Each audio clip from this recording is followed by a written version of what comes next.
This little one is getting cheeky. Now you're being sarcastic with me, huh?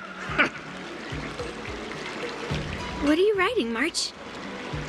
I'm writing a letter to the Astral Express. It's been a while, and I thought I should let them know that I'm safe and sound here. You know that poem from the Cienjo, right? We like March. Her shoes are purple. She is new and high. March, I don't think that poem is about you.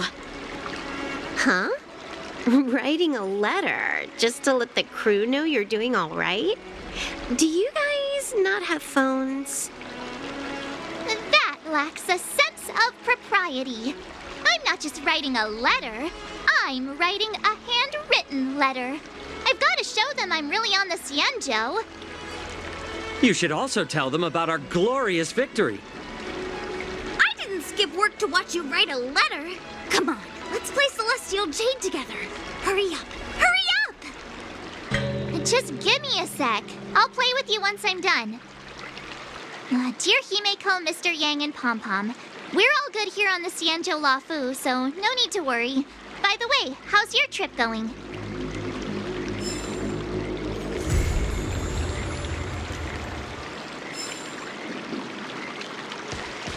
Ever since March started learning swordplay from Yenqing and Yunli, her voice has been absent on the Express.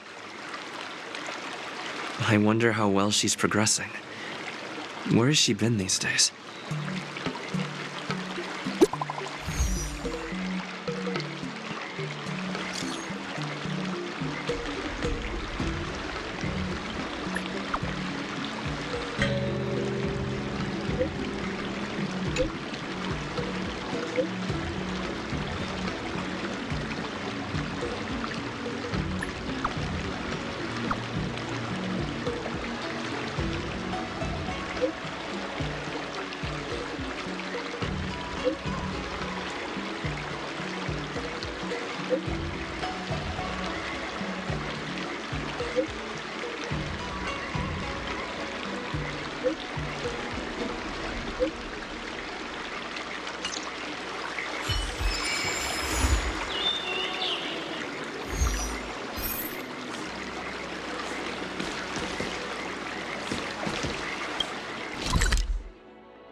One day.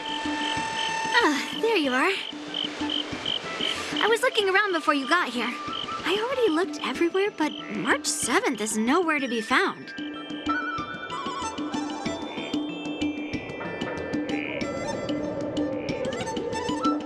Nope.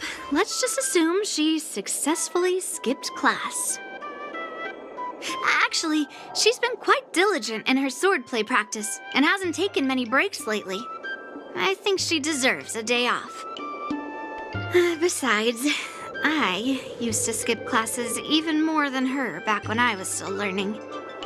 If I was in the mood, I could train for 3 days straight.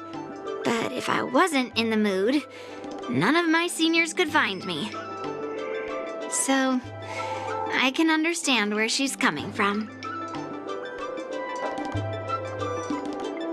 Don't make excuses for her.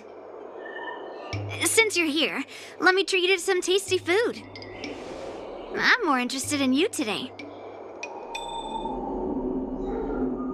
Let's walk and talk.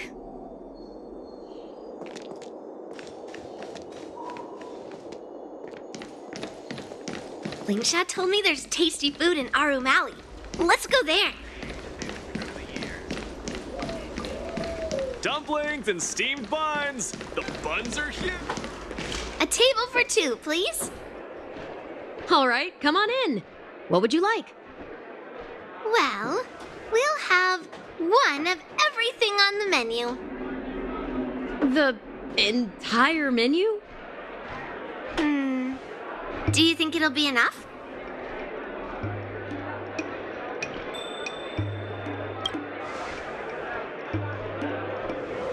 Oh, don't worry.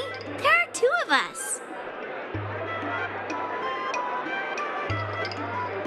Well, then I'll start making a few dishes, and if you need more, just let me know. Thank you.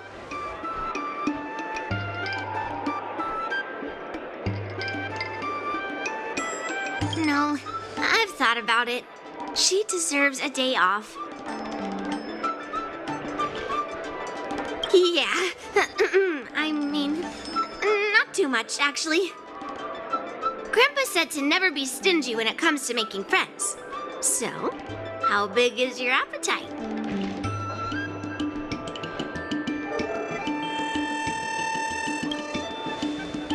Oh. Then we can bring the leftovers to Grandpa. Well, to be more precise, I'm interested in your sword. Yan Qing mentioned you before. He said that you're not to be underestimated, and that your weapon has a unique shape. So I've always been curious about your sword. How the weight is distributed, what material it's made of, whether it contains any special ingenia, and what kind of sword techniques you use. Seriously? A bat? Yeah, now more than ever.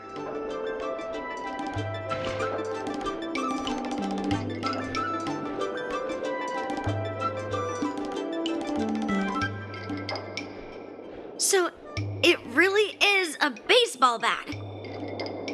Grandpa said that a sword doesn't have to be constrained by its shape, so, in a sense, your bat is a sword too. He also said that a weapon mimics its master, so your bat actually reflects your habits and nature, you know? Let me guess. You're someone who doesn't follow the rules, enjoys improvising, and can handle yourself well against tough foes. Am I right?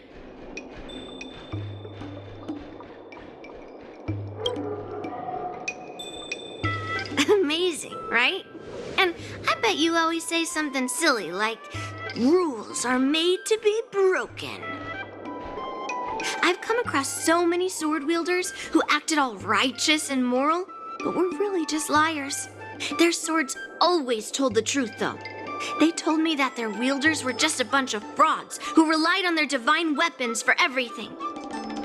I've hunted down hundreds of swords like this so far, and every single one of them has been melted down.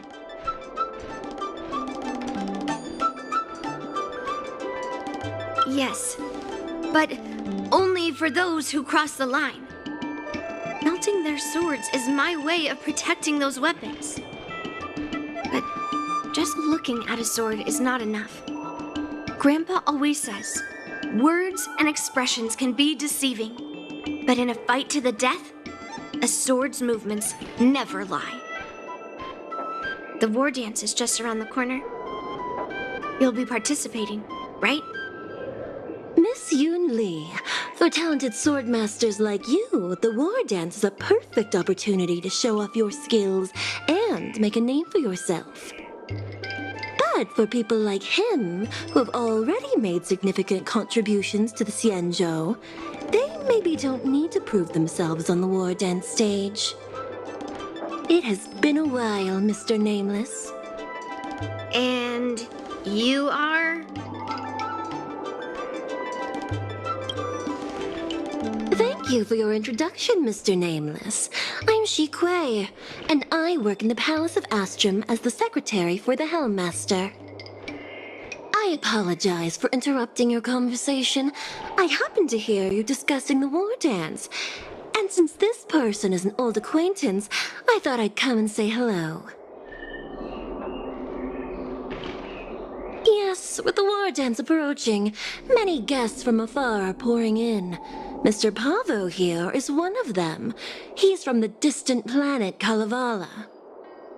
Mr. Pavo's planet recently joined the Pan-Cosmic Trade System.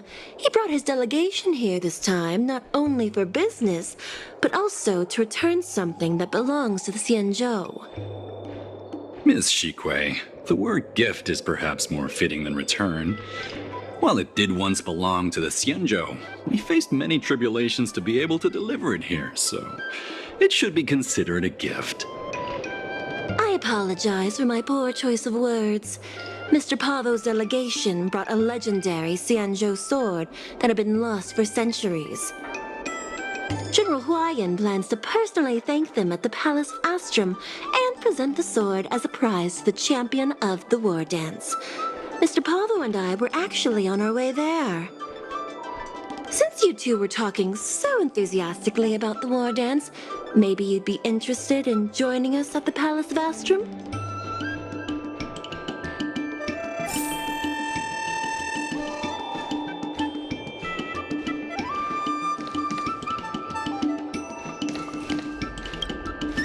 Nice to meet you both. The journey to the Xianzhou Laofu wasn't an easy one, but the scenery here is worth it. It's completely different from my homeland. Once the formalities at the Palace of Astrum are finished, I'll find a quiet spot on this street and plant a seedling, and then my mission will be complete. The Sword of Heroes will finally be returned to its rightful owners. I couldn't be happier. Oh, you're interested in my home planet? That's great. Your Excellency is welcome to visit us at any time.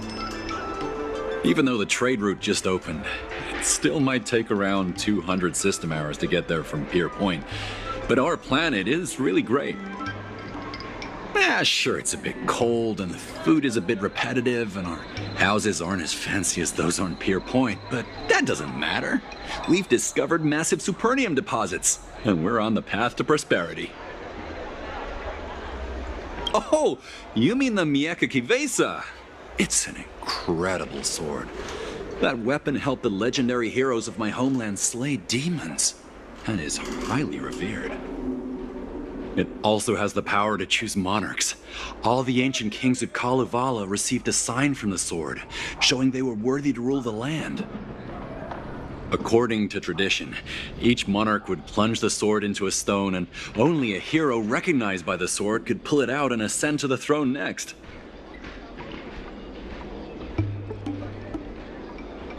Well, those are just legends from the past.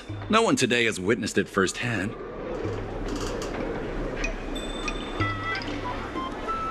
Well, times have changed, and now that we have a council in place, the idea of a sword crowning a king has become a joke. Besides, it wasn't a native of Kalevala who last pulled out the sword and recognized its connection to the Xianzhou ship. It was a visitor from afar. While the sword holds great historical significance for Kalevala, it doesn't truly belong to our world. The old-timers on council had a heated debate about whether to return the sword. They eventually unanimously agreed to let the Mieka Kivesa return to where it truly belongs. That's the best possible outcome. Wonderful. It's an honor to have so many people witness the sword's homecoming.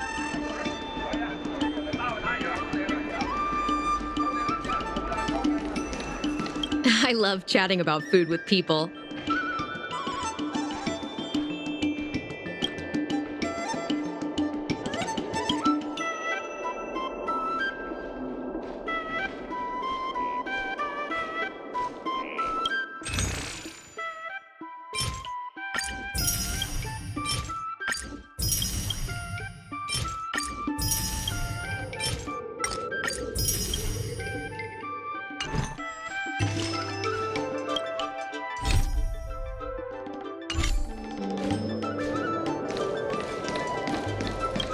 Wonderful. Let's head to the Palace of Astrum together. I know, right? Thanks to March 7th skipping class, we get to join in on the fun. Grandpa always asks me to go look at swords with him, but he hasn't said anything about this one. It's really weird. But now that we're invited, let's go and check it out.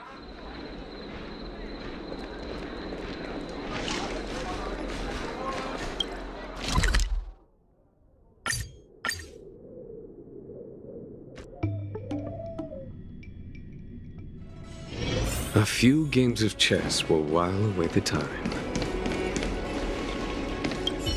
There you are. come on. Let's go to the ceremony together.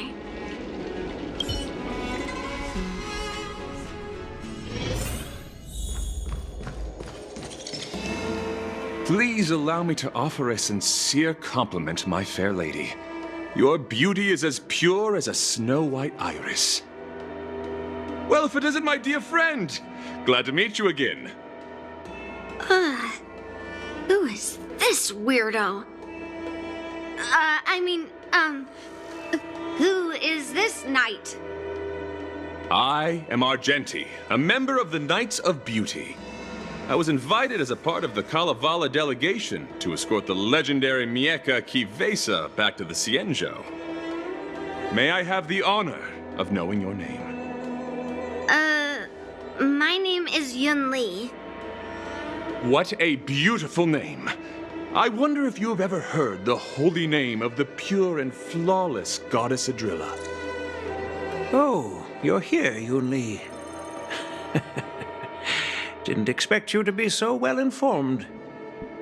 Well, now that you're here, don't forget your manners. Manners. Come on. You won't find another granddaughter as polite and well-behaved as me. Well, just remember this is a very serious ceremony. Sorry for keeping you waiting, Mr. Pavo. Now, let the sword gifting ceremony begin. Before the ceremony officially commences, I want to express my gratitude to the Knight Argenti. Thank you for enlightening us about the sword's origin and for escorting it here safely so that we may complete this ceremony.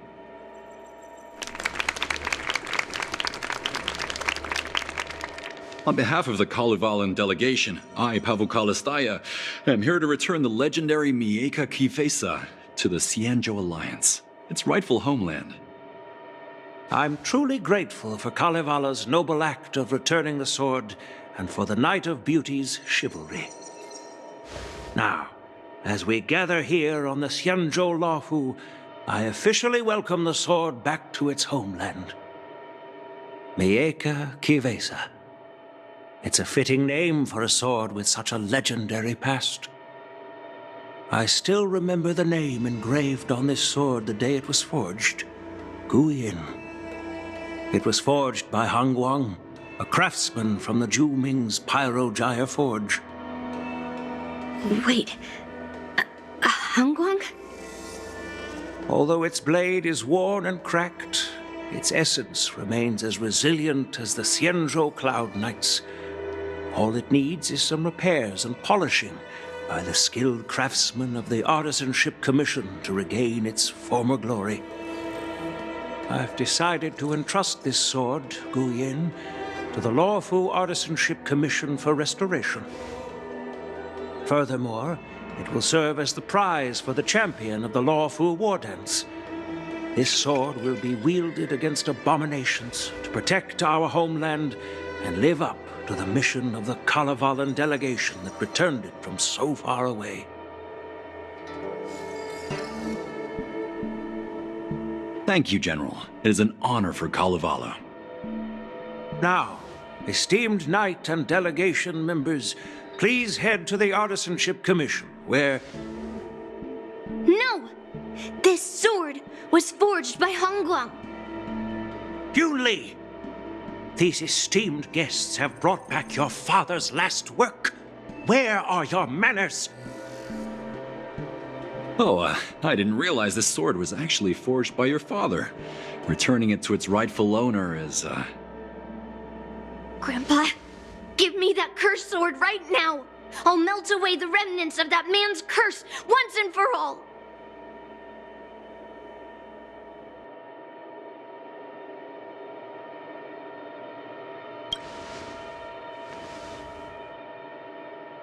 Don't be rude, Yun Li. Apologize to our esteemed guests from afar.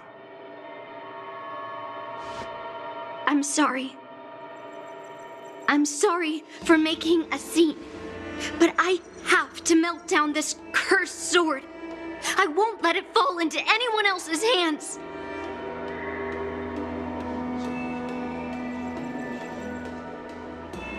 Yunli, please, go for now.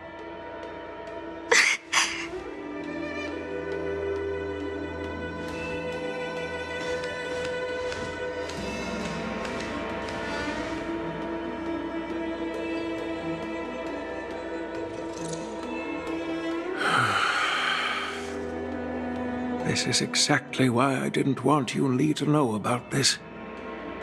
I didn't want to create trouble, but trouble found its way here anyway. Perhaps it really is divine intervention. Could you, please, keep an eye on Yunli for me?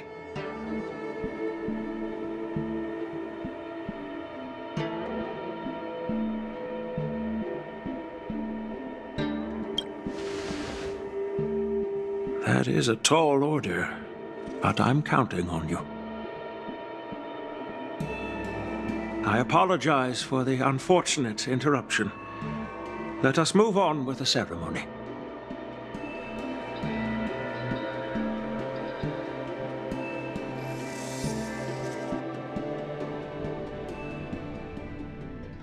Unless I'm mistaken, Yunli should be around here somewhere.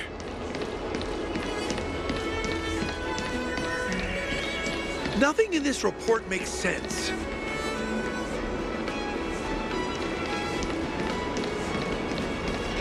That's a hefty battleship there.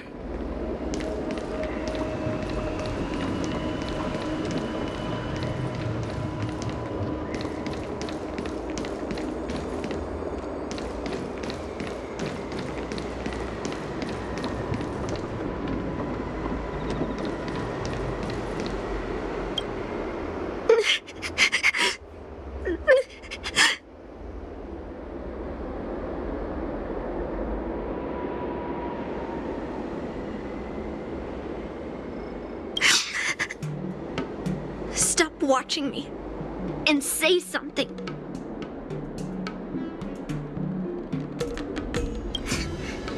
Did Grandpa send you to look for me?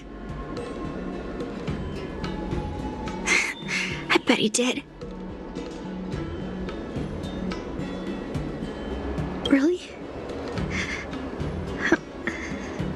Thank you. Just so you know, I'm here just waiting for the perfect moment to snatch that sword. And once I have it, I'll melt it down before anyone can react.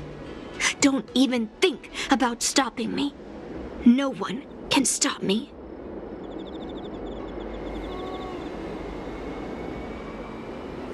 Grandpa sent you here.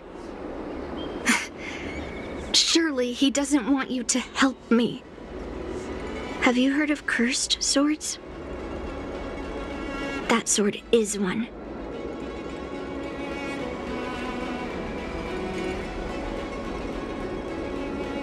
You've clearly heard a lot of folk tales, but that's not the kind of cursed sword I'm talking about.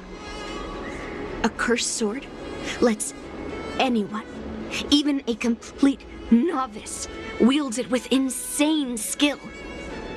Just by holding the hilt, even the weakest rookie can brandish it with incredible speed and strength.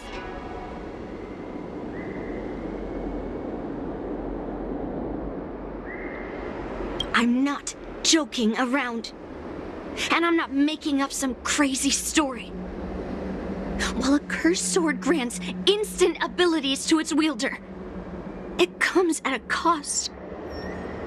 It's like continuously adding fuel to the forge. With each swing, the sword drains the wielder's blood and essence. Day by day, the fuel will run out, leaving nothing but an empty husk. Soon enough, it will no longer be a person wielding a sword, but a mindless, killing machine, consumed by bloodlust and murderous thoughts.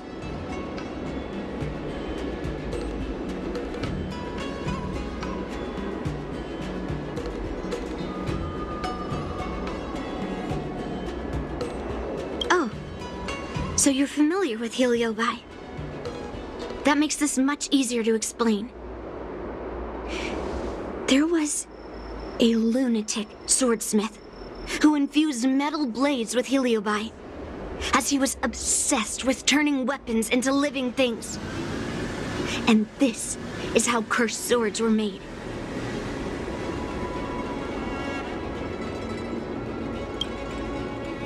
I know, I shouldn't have caused a scene at the sword gifting ceremony.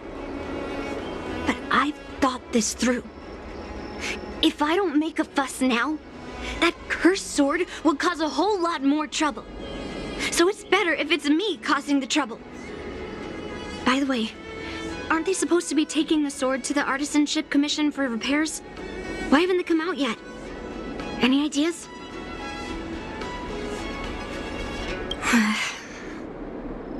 Looks like they're not going to show up here.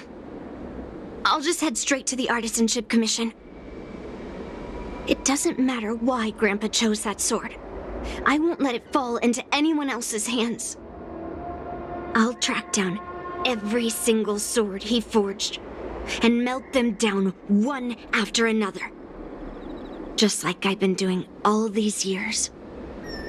I have to go now. Is she planning to sneak into the Artisanship Commission and steal that sword? Maybe I should keep an eye on her.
Hmm.